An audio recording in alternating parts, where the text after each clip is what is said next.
جلیں گی علم و عمل کی شمع ہدایت النور کے ہی دم سے۔ الحمد لله وكفى وسلام على عباده الذين اصطفى أما بعد فأعوذ بالله من الشيطان الرجيم بسم الله الرحمن الرحيم لقد من الله على المؤمنين إذ بعث فيهم رسولا من أنفسهم يتلو عليهم آياته ويزكيهم ويعلمهم الكتاب والحكمة وإن كانوا من قبل في ضلال مبين وقال النبي صلى الله عليه وسلم ما أنا عليه وأصحابي أو كما قال عليه الصلاة والسلام صدق الله مولانا العلي العظيم وصدق رسوله النبي الكريم اللهم صل على محمد النبي الأمي وعلى آله وصحبه وبارك وسلم تسليما كثيرا كثيرا۔ محترم سامعین گرامی، اللہ رب العزت نے قرآن کریم کے سورہ آل عمران کے اندر ایک آیت مبارکہ میں یہ ارشاد فرمایا ہے کہ یقیناً بلا شک شبہ اللہ نے مسلمانوں پر، ایمان والوں پر بہت بڑا احسان فرمایا، بہت بڑا کرم فرمایا۔ وہ احسان، وہ کرم یہ فرمایا کہ انہی میں سے ایک آدمی کو، ایک شخص کو، ایک انسان کو اللہ نے اپنا رسول بنایا، یعنی نبی کریم صلی اللہ علیہ وسلم کو انسانوں میں سے ہی منتخب فرما کر اپنا نبی، اپنے پیغمبر، اپنا رسول بنایا۔ نمبر دو، یہ رسول کیوں بنایا، یہ احسان کیوں کرے؟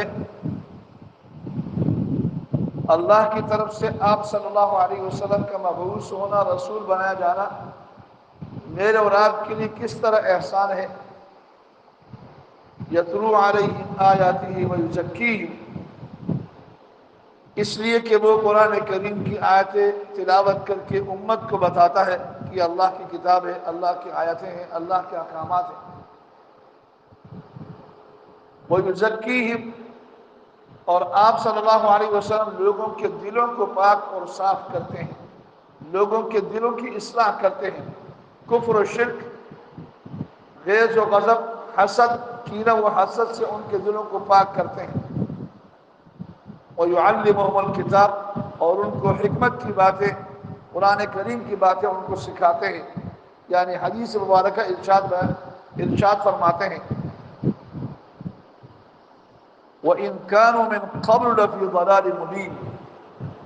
اور یہ لوگ پہلے صریح گمراہی کے اندر تھے، بہت بڑے گمراہی کے اندر،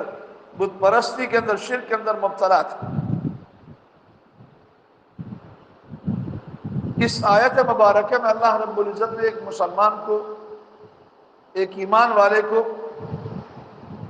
دو خاص باتیں ارشاد فرمائی ہیں۔ ایک یہ بات ارشاد فرمائی ہے کہ حضور صلی اللہ علیہ وسلم کو اللہ پاک کا اپنا رسول بنانا، نبی بنانا، خاص کر خاتم الانبیاء، امام الانبیاء بنانا اپنے فائدے کے لیے نہیں ہے، مسلمانوں کے فائدے کے لیے، مسلمانوں پر بطور احسان کے ہے۔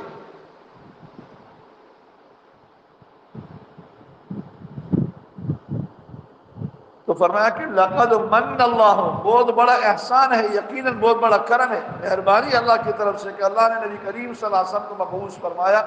اور رسول بنایا۔ اس آیت مبارکہ کے ذیل میں آپ کو یہ سمجھانا چاہتا ہوں، میں نے اس آیت سے یہ سمجھا ہے کہ اللہ پاک مسلمان کو یہ بتانا چاہتے ہیں اگرچہ تم نبی کریم صلی اللہ علیہ وسلم پر ایمان لا چکے ہو، مسلمان ہو چکے ہو، نماز پڑھتے ہو، درود شریف پڑھتے ہو، تلاوت کرتے ہو، توبہ استغفار کرتے ہو، لیکن اس احسان کا شعور و ادراک رکھو کہ اللہ نے ہم پر احسان فرمایا۔ یہ مستقل الگ عبادت ہے۔ آپ کی نماز، آپ کا روزہ،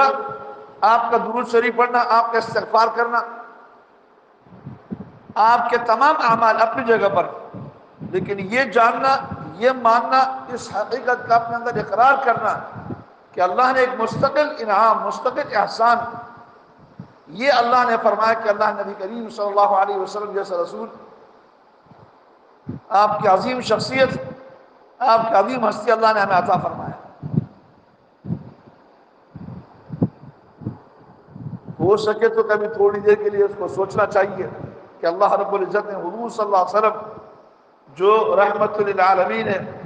اللہ رب العزت کے بعد جس کا مرتبہ ہے، اللہ نے ایسا رسول ہمیں عطا فرمایا۔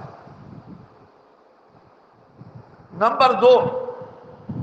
دوسری بات، اس آیت مبارکہ میں اللہ نے یہ فرمایا کہ اس رسول کا کام کیا ہے، اس رسول کا مقصد کیا ہے۔ یہ رسول بھیج کر اللہ نے ہم پر کس طرح احسان فرمایا، تو وہ یوں کہ قرآن کریم کی آیتوں کو آپ صلی اللہ علیہ وسلم پڑھ کر بتاتے ہیں کہ اللہ کی آیتیں، اللہ کے احکامات یہ، اقیم الصلاۃ آتوا الزکاۃ، نماز قائم کرو، زکوٰۃ دو،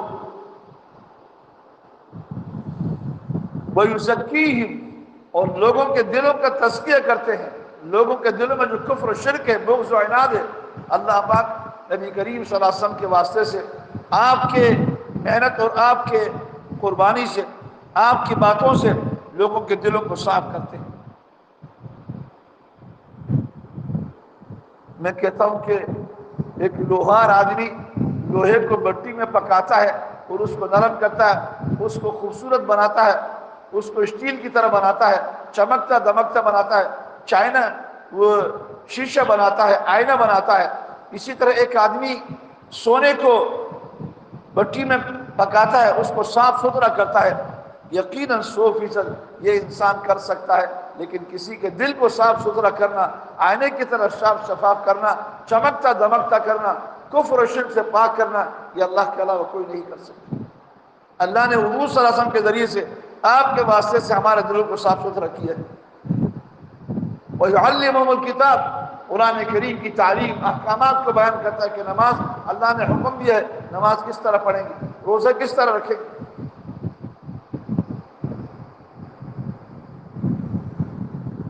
اور حکمت کی باتیں، سمجھداری کی باتیں، خیر خواہی کی باتیں نبی کریم صلی اللہ علیہ وسلم کی امت کو بتاتے ہیں۔ وَإِن كَانُوا مِن قَبْلُ لَفِي ضَلَالٍ مُبِينٍ، اگرچہ پہلے صریح گمراہی میں تھے، اللہ کے بجائے بتوں کو پوجتے تھے، اللہ کے بجائے کسی اور کی بندگی کیا کرتے تھے، کفر و شرک کے اندر مبتلا تھے، حضور صلی اللہ علیہ وسلم کیا دنیا میں تشریف لائے، حضور صلی اللہ علیہ وسلم نے کیا دعوت دی، حضور صلی اللہ علیہ وسلم نے انسانیت کو کیا سکھایا، بندوں کے بندگی سے نکال کر، مخلوق کے بندگی سے نکال کر اللہ کی عبادت میں لگا دیا، حق کا راستہ انسانیت کو دکھایا۔ بلکہ بہت اچھے الفاظ میں کسی نے یوں بیان کیا ہے کہ بلکہ انسانوں کو جانوروں سے نکال کر انسان بنایا۔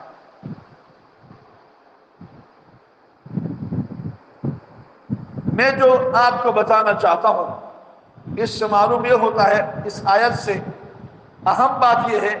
کہ جب تک نبی کریم صلی اللہ علیہ وسلم سے انسان کا تعلق نہیں ہوگا، ایمان کا تعلق نہیں ہوگا،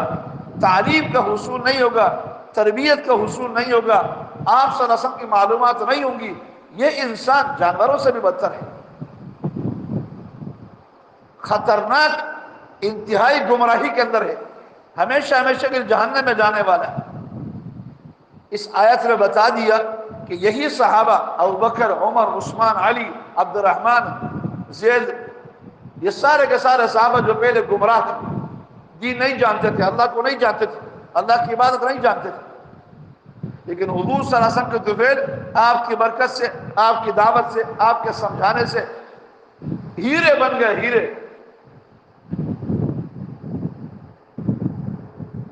تو پہلے گمراہ تھے، حضور صلی اللہ علیہ وسلم کی دعوت سے ہدایت یافتہ ہو گئے۔ آج بھی قیامت تک اللہ کا یہ ضابطہ، یہ اصول، یہ آیت مبارکہ اب بھی موجود ہے اور قیامت تک رہے گا کہ اس آیت میں یہ بتایا جا رہا ہے، جو بھی نبی کریم صلی اللہ علیہ وسلم سے قرآن کریم، آپ صلی اللہ علیہ وسلم کے حدیث، آپ صلی اللہ علیہ وسلم کی تعلیمات، آپ کی سنتوں کو لیتا رہے گا، وہ صحیح معنوں میں انسان رہے گا، وہ انسان بنے گا۔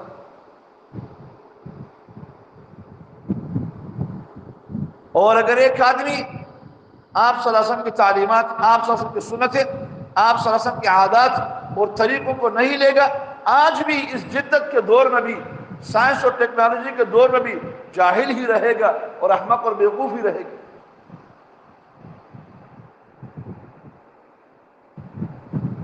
یہی صحابہ کرام تھے، جہالت اور گوار پن ان کے اندر اتنا تھا کہ معمولی سی بات پر لڑتے تھے، کئیوں کے خون ہو جاتے تھے، 30 سال تک ان کی جنگیں ہوتی تھی معمولی سی بات پر۔ لیکن جب اللہ نے آپ صلی اللہ علیہ وسلم کے ذریعے سے ان کو ہدایت دی، ایسے ہوئے کہ قرآن نے ان کی تعریف کی ہے، رحماء بینہم، کہ آپس میں ایک دوسرے پر مہربان ہیں، ایک دوسرے سے محبت کرنے والے ہیں۔ تو اگر ایک مسلمان حضور صلی اللہ علیہ وسلم کی تعلیمات کو لیتا ہے، سنتوں کو لیتا ہے، آپ کے احکامات پر چلتا ہے، تو یہی جانوروں سے بدتر انسان اللہ کے دربار میں ایک روحانی انسان بنتا ہے، ایمان والا انسان بنتا ہے۔ خاص کر بڑی خصوصیت کے ساتھ یہ بات آپ کو بتانا چاہتا ہوں کہ حضور صلی اللہ علیہ وسلم کی وہ تعلیمات، وہ سنتیں جو حضور صلی اللہ علیہ وسلم نے امت کی اصلاح کے لیے امت کو بتائی ہیں، ان کو جاننا اور ان پر عمل کرنا اور ان کے ذریعے سے اپنے عقیدے کے، اپنے دین کے، اپنے اعمال کا دفاع کرنا ہر مسلمان کی شرعی ذمہ داری، فریضہ ہے۔ ربیع الاول کا مہینہ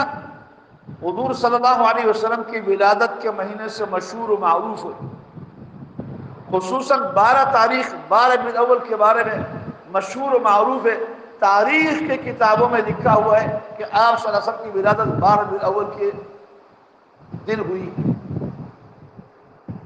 میں تاریخ کا حوالہ دے رہا ہوں، حدیث کا حوالہ نہیں دے رہا ہوں، قرآن کا حوالہ نہیں دے رہا ہوں۔ نہ قرآن میں ہے نہ حدیث میں ہے کہ آپ صلی اللہ علیہ وسلم کی ولادت کب ہوئی ہے، آپ صلی اللہ علیہ وسلم کی پیدائش، دنیا میں تشریف آوری کب ہوئی ہے۔ تاریخ کی کتابوں میں لکھا ہوا ہے، حدیث میں 12 ربیع الاول نہیں لکھا ہے۔ اسی طرح یہ ربیع الاول کا مہینہ جس سے متعلق یہ مشہور و معروف ہے کہ حضور صلی اللہ علیہ وسلم کی ولادت کا مہینہ ہے، حضور صلی اللہ علیہ وسلم کے دنیا میں تشریف لانے کا مہینہ ہے، ہمارے لیے بابرکت ہے، سعادت مندی کی بات ہے۔ اتنی حد تک تو بات درست ہے کہ جس دن بھی، جس مہینے کے اندر بھی، جس وقت بھی، جس لمحے بھی حضور صلی اللہ علیہ وسلم کی ولادت باسعادت ہوئی ہے، اللہ کی طرف سے اس امت کو، انسانیت کو بہت بڑا خیر ملا، اس میں کوئی شک شبہ نہیں۔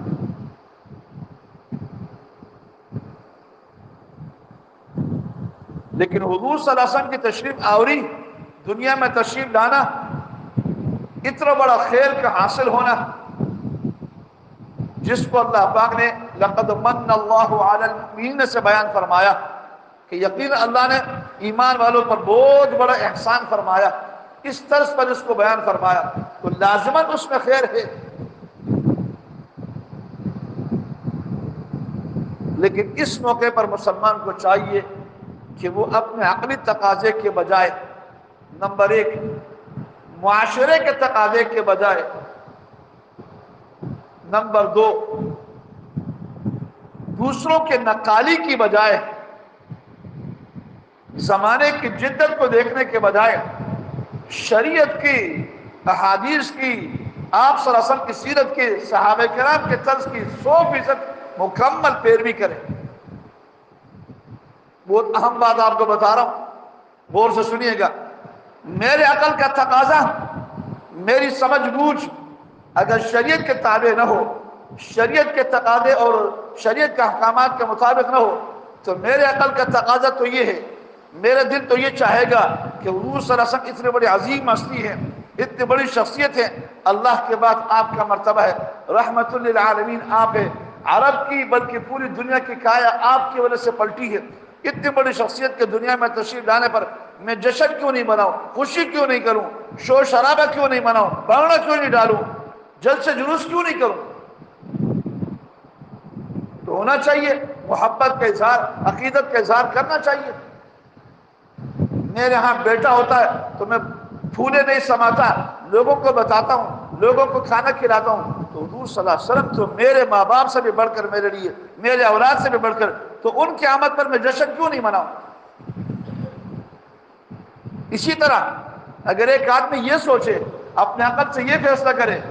کہ عیسائی تو عیسیٰ علیہ السلام کی ولادت پر عید کا دن مناتے ہیں، تہوار کا دن مناتے ہیں، کرسمس مناتے ہیں اور مٹھائیاں تقسیم کرتے ہیں، چراغاں کرتے ہیں، ایک دوسرے کو مبارکباد دیتے ہیں، تو کیا عیسیٰ علیہ السلام سے نعوذ باللہ حضور صلی اللہ علیہ وسلم کمتر ہے کیا؟ بلکہ ان سے بڑھ کرے، تو ہم کیوں نہیں کریں؟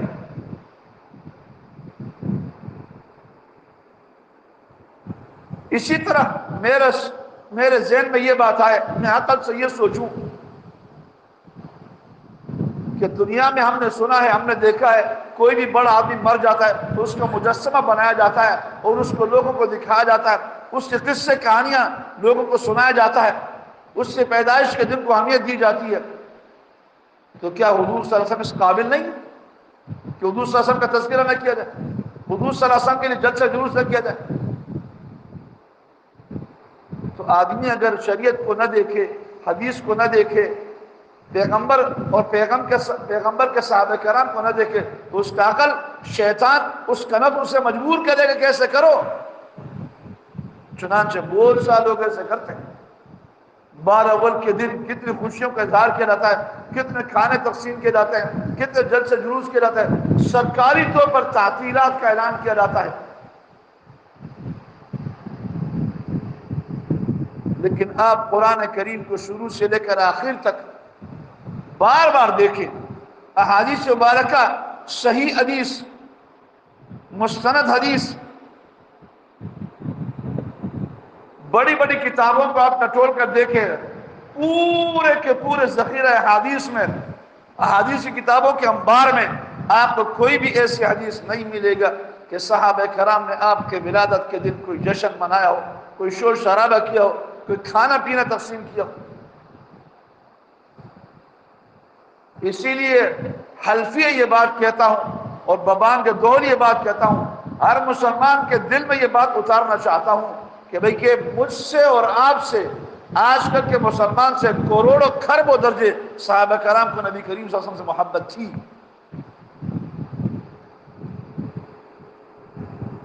ایک صحابی ہل چلا رہے تھے، کھیتی باڑی کر رہے تھے، ان کو اطلاع ملی کہ حضور صلی اللہ علیہ وسلم کے وصال ہو گیا، دنیا سے چلے گئے۔ اسی وقت ہاتھ اٹھا کر اللہ سے دعا کی کہ یا اللہ میری آنکھیں مجھ سے لے لے، جس شخصیت کو دیکھنے کے لیے آنکھیں میرے پاس تھی وہ شخصیت اب دنیا میں نہیں رہی، اس لیے مجھے ان آنکھوں کی ضرورت نہیں ہے۔ اللہ نے ان کی دعا کو اسی وقت قبول کیا اور نابینا ہو گئے۔ تو کیا میرے اور آپ کے اندر، آج کل کی کسی مسلمان کے اندر اتنی محبت ہے نبی کریم صلی اللہ علیہ وسلم کی؟ کوئی یہ دعویٰ کر سکتا ہے؟ ہرگز نہیں کر سکتا۔ حضرت علی المرتضی رضی اللہ تعالیٰ عنہ حیدر کرار، میں نے ان سے متعلق سنا ہے، پڑھا ہے، کتابوں میں پڑھا ہے، وہ فرماتے ہیں کہ دین نقل کے اور سمع کے تابع ہے، دین عقل کے تابع نہیں ہے۔ میرے دل میں، میرے معاشرے میں، لوگوں کے ذہن میں جو بات ہے، دین اس کے مطابق حکم نہیں دیتا۔ دین قرآن میں جو ثابت ہے، حدیث میں جو ثابت ہے، اس کا حکم دیتا ہے، یہ کام کرنا ہے تم۔ چنانچہ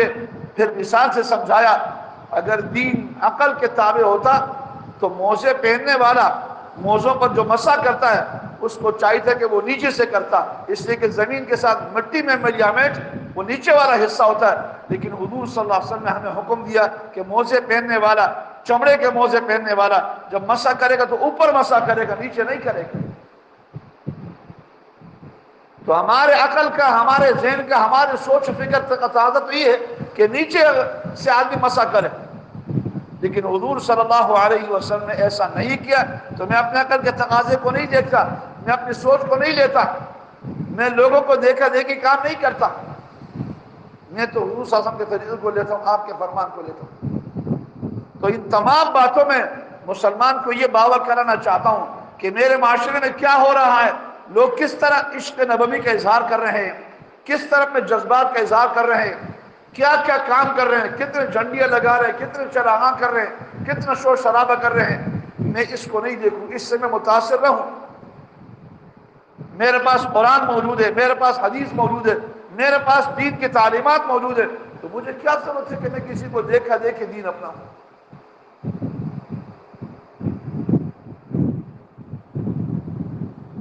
12 ربیع الاول کو عید کا دن منانا، بہت سے لوگ عید کا دن مناتے ہیں، نیا کپڑا پہننا، عید کی نماز پڑھنا، جانور ذبح کرنا۔ سنا میں نے اسکول کی کتابوں میں اب آ گیا کہ اسلام میں 3 عیدیں ہیں۔ آپ کو بھی مسجد نبوی میں بیٹھ کر آپ کو بتاتا ہوں کہ ہمارے حدیث کی کتابوں میں، آپ صلی اللہ علیہ وسلم کے ارشادات گرامی میں، ہمارے فقہ کی کتابوں میں فقہا سے یہ بات مروی ہے کہ عیدیں صرف 2 ہی ہیں، ایک عید الفطر ہے اور ایک عید الاضحیٰ ہے، بس تیسری عید مسلمان کی نہیں ہے۔ اس کے باقاعدہ احکامات ہیں۔ چھوٹی عید میں آپ نے کیا کرنا ہے، عید الفطر میں، میٹھی عید میں آپ نے کیا کرنا ہے، 3 یا 5 دانے کھجور کھا کر آپ نے مصلی جانا ہے، عیدگاہ جانا ہے، 2 رکعت عید الفطر کی نماز آپ نے پڑھنی ہے، 6 تکبیرات زائدہ کے ساتھ آپ نے پڑھنی ہے، خطبہ ہوگا، راستے میں تکبیر کہتے ہوئے جانا ہے۔ نماز سے پہلے، عید کی نماز سے پہلے نہ تو مسجد میں نہ تو گھر میں آپ کوئی نفل نہیں پڑھ سکتے۔ اسی طرح بقرعید کے،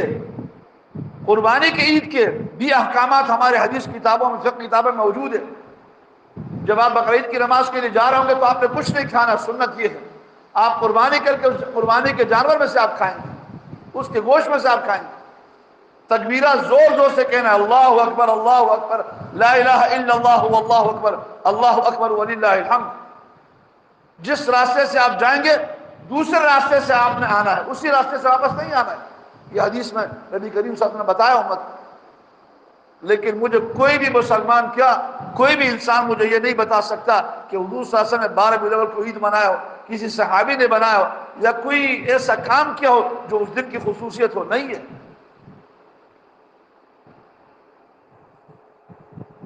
اہم بات آپ کو بتانے جا رہا ہوں، بہت زیادہ ضروری بات۔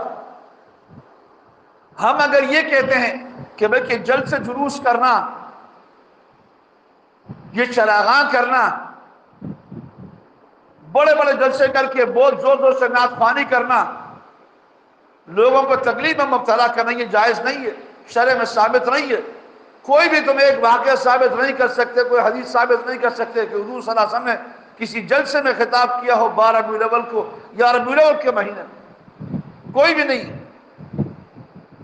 تو کیا کہا جاتا ہے؟ یہ گستاخی ہے، رسول اکرم صلی اللہ علیہ وسلم کی گستاخی ہے، عشق اور محبت سے خالی ہے، بے ادبی ہے۔ اس کا جواب آپ کو دینا چاہتا ہوں۔ حضرت امام اعظم ابو حنیفہ رحمۃ اللہ علیہ کا فتویٰ ہے کہ اگر ایک آدمی 4 رکعت نماز پڑھتا ہے، زور کی نماز 4 رکعت نماز پڑھتا ہے، عصر کی نماز، عشاء کی نماز، 2 رکعت کے بعد بیٹھتا ہے اور اس میں اگر درود شریف پڑھے گا، صرف اتنا بھی پڑھے گا اللہم صلی علی محمد، پورا درود نہ پڑھے، صرف اتنا بھی پڑھے، جان بوجھ کر پڑھے گا تو گناہ کبیرہ کا ارتکاب کرنے والا ہوگا، اور اگر بھولے سے پڑھے گا تو اس پر سجدہ سہو لازم ہو جائے گا۔ شرعی مسئلہ آپ کو بتا رہا ہوں۔ درود شریف پڑھنا کتنی بڑی عبادت ہے، ہر مسلمان جانتا ہے کہ اللہ کے حمد و ثنا، اللہ کی کبریائی کو بیان کرنے کے بعد اگر کوئی عبادت ہے تو درود شریف پڑھنا ہے۔ لیکن امام اعظم کیا فرماتے ہیں؟ اگرچہ تو نماز کی عبادت میں مشغول ہے، اللہ کے سب سے زیادہ قریب ہونے کی حالت میں تو مشغول ہے، لیکن اگر تو نے اس وقت درود پڑھا تو تیری نماز غلط ہو جائے گی، سنت کے خلاف ہوگا، شریعت کے خلاف، تو نے گناہ کبیرہ کا ارتکاب کیا، اور اگر بھولے سے ایسے کرے گا تو اس پر سے سو لازم ہو جائے گا۔ اگر ایک آدمی جاہل ہے، بیوقوف ہے، اس کو دین کے کچھ پتہ نہیں، تو وہ یہی کہے گا کہ امام صاحب درود کے مخالف ہیں، گستاخی کرنے والا ہے۔ لیکن جس کو تھوڑا سا بھی دین کا شدھ بدھ حاصل ہو، کچھ بھی تھوڑا سا جانتا ہوگا، وہ یہ کہے گا کہ بھئی امام صاحب غلطی نہیں کر سکتا۔ اتنا بڑا آدمی، دین کو سمجھنے والا، سمجھانے والا، پوری امت کی رہنمائی کرنے والا، پوری دنیا میں جس کو زیادہ مانا جاتا ہے محدثین میں، فقہاء میں، وہ غلطی نہیں کرے گا۔ وہ مانے گا 100% صحیح بتا رہا ہے۔ ہم بھی یہی کہتے ہیں کہ حضور صلی اللہ علیہ وسلم پر درود پڑھنا، آپ کی آمد پر خوشی کا اظہار کرنا، آپ سے عقیدت کا اظہار کرنا، آپ کے واقعات کو، آپ کے فضائل کو، آپ کے خصائل کو بیان کرنا بہت بڑی عبادت ہے، میری نجات کا ذریعہ ہے۔ لیکن اس طور پر جیسے کہ آج کل کے زمانے میں ہوتا ہے، کسی نے بڑی اچھی بات کی ہے کہ 12 برول کو جو کچھ بانٹا جاتا ہے، تقسیم کیا جاتا ہے، قوم کو بیکاری بنا رہے ہیں، دین نہیں سکھا رہے ہیں، دین نہیں بتا رہے، حضور کی محبت نہیں بتا رہے۔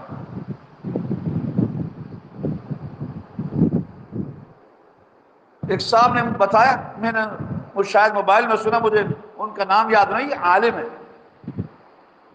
وہ کہتے ہیں کہ مجھے قادیانی نے کہا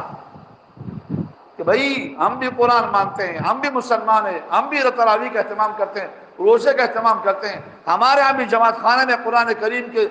تراویح میں ختم ہوتا ہے، اور ختم میں ہم بڑی دعائیں کرتے ہیں، لمبی لمبی دعائیں کرتے ہیں، رو رو کر دعا کرتے ہیں،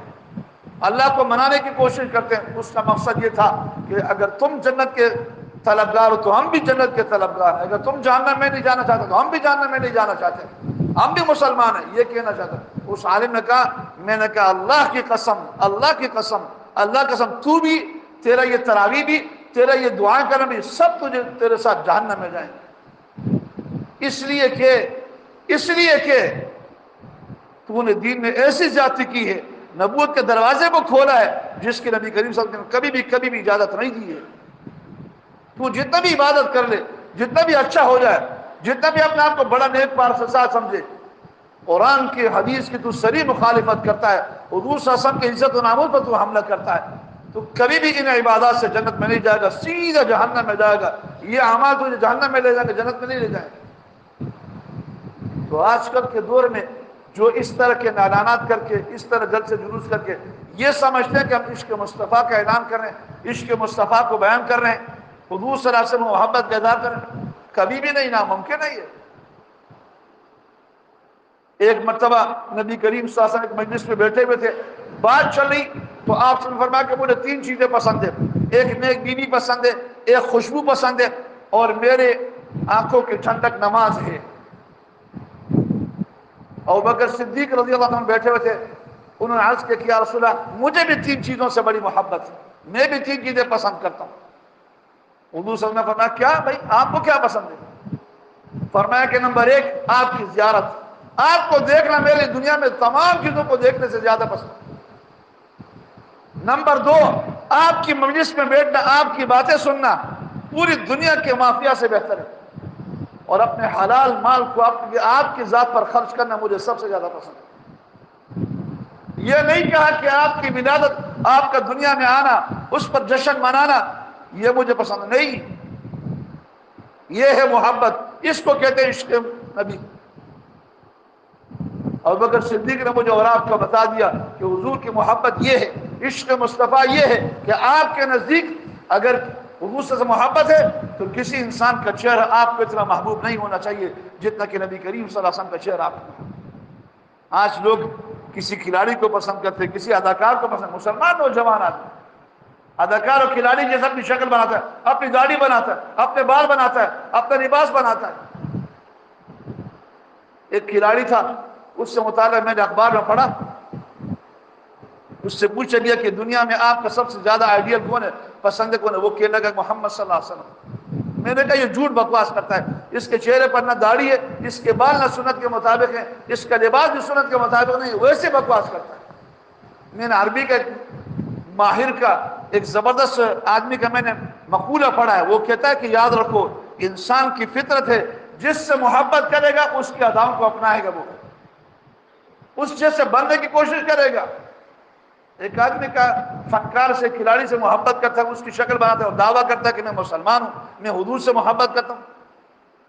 یہ تو منافقین والی بات ہے کہ وہ کہتے ہیں نشہد انک رسول اللہ، ہم گواہی دیتے کہ آپ اللہ کے رسول ہیں۔ اللہ نے فرمایا کہ میں بھی گواہی دیتا ہوں آپ اللہ کے رسول ہیں، کہ تم لوگ جھوٹے ہو۔ تو حضور صلی اللہ علیہ وسلم کی محبت اور عقیدت